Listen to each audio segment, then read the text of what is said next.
Hi there, my name is Luke, and I'd like to tell you a little story about a guy called Greg who thought he had a big problem. You see, Greg's boss had tasked him with coming up with an idea for a super cool activity that their whole company could do at their end-of-year function. She told him that it needed to comprise of 3 things.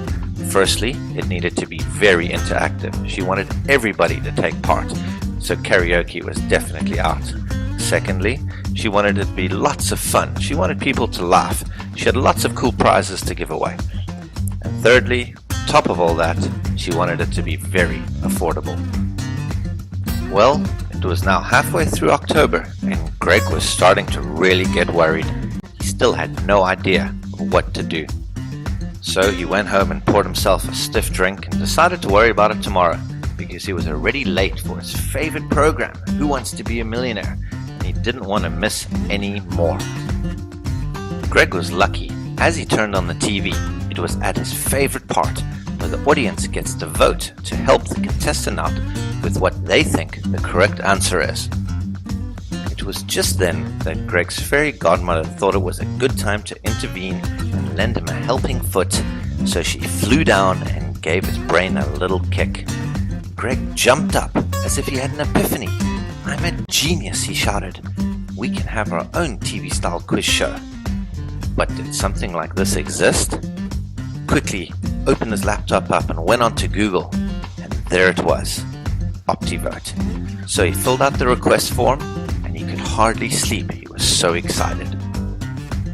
Well, it turned out to be even better than Greg could have ever hoped for, and this is what OptiVote had to offer.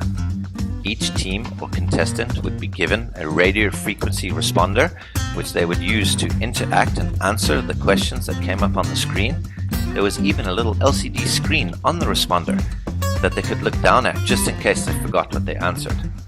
OptiVote could make the quiz for them, and they could ask their own questions too. The quiz would have music and video clips in it, and also really cool leaderboards dispersed in and amongst the quiz, so that the audience could see how well or badly they were doing throughout the show. And just in case there was a tie, no problem. They would have a fastest finger first functionality just to ensure there was a clear winner. Anyway, the show was a great success. Greg got a promotion and lived happily ever after. So if you're stuck for an idea and want to do something truly fun, interactive, why not give us a shout and go to optivote.co.za or call me on 082 793 0828. Thanks very much for watching. Goodbye. Created using Powtoon.